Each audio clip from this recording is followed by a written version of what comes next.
राधा रानी का एक प्रसंग। एक दिन राधा जी सखियों संग जमुना किनारे बैठी सत्संग कर रही थी।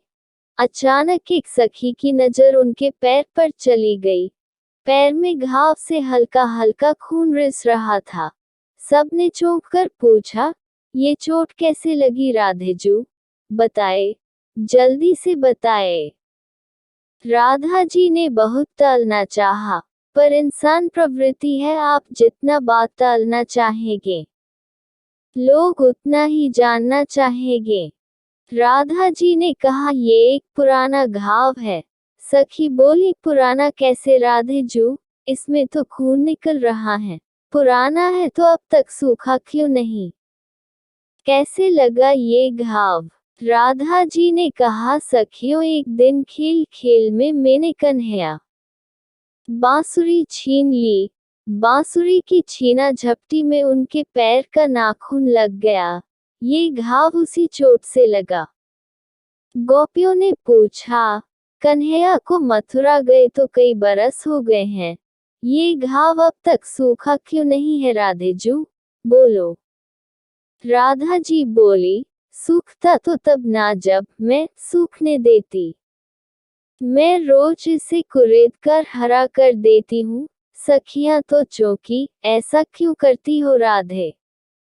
राधे जी ने कहा, वो इसलिए सखियों, कन्हैया रोज सपने में आकर इस जख्म का उपचार करते हैं। उपचार के लिए ही सही, कन्हैया मेरे सपनों में आते हैं। अगर घाव सूख गया तो क्या पता वो सपनों में आना ही छोड़ दें। सखियों की आंखों से प्रेमाश्रु की धारा बहने लगी, जो रुकने का नाम ही नहीं ले रही थी। कि ऐसा प्रेम था हमारे प्रेमाधार श्री राधे कृष्ण का। राधे राधे जय। बोलिए हमारे प्राणाधार श्री राधे कृष्ण की जय। ब्रजवासी को कौन? 4 प्रकार के मनुष्य ब्रजवासी माने गए हैं। 1. जिसका जन्म ब्रज में हुआ हो, चाहे रहता कहीं भी हो, वो ब्रजवासी है। 2. जिसका जन्म कहीं भी हुआ लेकिन रहता ब्रज में है, वो ब्रजवासी है।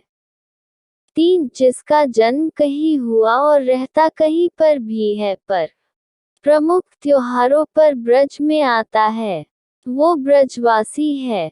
4. जिसका जन्म कहीं हुआ, रहता भी कहीं और है, कभी भी ब्रज में न आ पाया हो, लेकिन जिसका दिन पल पल ब्रज में आने के लिए तफता हो, वही सबसे बड़ा ब्रजवासी है, क्योंकि उसका दिल सदैव ब्रज में वास करता है।